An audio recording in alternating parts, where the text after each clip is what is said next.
Breaking news చూస్తున్నాం. రేవంత్ రెడ్డి అధ్యక్షతన సచివాలయంలో కేబినెట్ సమావేశం జరిగింది. మంత్రివర్గ భేటీలో పలు కీలక అంశాలపై శాసన బడ్జెట్ సమావేశాల నిర్వహణపై ముఖ్యంగా చర్చించారు. వేసవికాలం ప్రారంభమైన నేపథ్యంలో వచ్చే 3 నెలల పాటు తాగునీటి సరఫరా ప్రణాళికపై సమీక్షించారు. అలాగే ఆరోగ్యం, విద్యారంగాలకు సంబంధించిన అంశాలు కేబినెట్ అజెండాలో ప్రాధాన్యం పొందాయి. కేంద్ర ప్రభుత్వం చేపట్టనున్న జనగణన 2027పై రాష్ట్రంలో జరుగుతున్న ఏర్పాట్లను కేబినెట్ సమీక్షించింది. 2వ దశ జనగణన ప్రక్రియ వచ్చే ఏడాది ఫిబ్రవరిలో నిర్వహిస్తున్నారు. ఇక చీఫ్ సెక్రటరీ రామకృష్ణారావు వివరాల ప్రకారం తొలి విడత ఇండ్ల గణనే మే 11 నుంచి జూన్ 9 వరకు నిర్వహించేందుకు ఏర్పాట్లు పూర్తి చేశారు. కేంద్రం నిర్దేశించిన 34 ప్రశ్నల నమూనా ప్రకారం గణన చేపట్టనున్నారు. రాష్ట్ర వ్యాప్తంగా ఎన్యూమరేటర్లు, నోడల్ అధికారులతో కలిపి మొత్తంగా 89,000 మంది సిబ్బంది జనగణన ప్రక్రియలో పాల్గొనున్నారు. అదేవిధంగా భూసేకరణ, భూముల కేటాయింపులు, ప్రభుత్వ ఉద్యోగాల భర్తీ, రైతు భరోసా నిధుల విడుదలపై కూడా కేబినెట్ చర్చించింది. సాగునీటి ప్రాజెక్టులు సవరించిన అంచనాలపై సమీక్షించారు. ఇక ఉద్యోగులు, ఆరోగ్య పథకం, యంగ్ ఇండియా స్కూళ్లకు భూముల కేటాయింపు, ధాన్యం సేకరణ అంశాలపై కూడా నిర్ణయాలు తీసుకునే దిశగా చర్చ జరగనుంది. ఇక కేబినెట్ సమావేశంలో తీసుకున్న నిర్ణయాలను త్వరలోనే అధికారికంగా ప్రకటించనున్నారు.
రేవంత్ రెడ్డి అధ్యక్షతన సచివాలయంలో కేబినెట్ సమావేశం జరిగింది.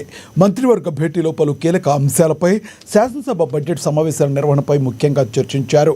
వేసవికాలం ప్రారంభమైన నేపథ్యంలో వచ్చే 3 నెలల పాటు తాగునీటి సరఫరా ప్రణాళికపై సమీక్షించారు. అలాగే ఆరోగ్యం, విద్యారంగాలకు సంబంధించిన అంశాలు కేబినెట్ అజెండాలో ప్రాధాన్యం పొందాయి. కేంద్ర ప్రభుత్వం చేపట్టనున్న జనగణన 2027పై రాష్ట్రంలో జరుగుతున్న ఏర్పాట్లను కేబినెట్ సమీక్షించింది. 2వ దశ జనగణన ప్రక్రియ వచ్చే ఏడాది ఫిబ్రవరిలో నిర్వహించనున్నారు.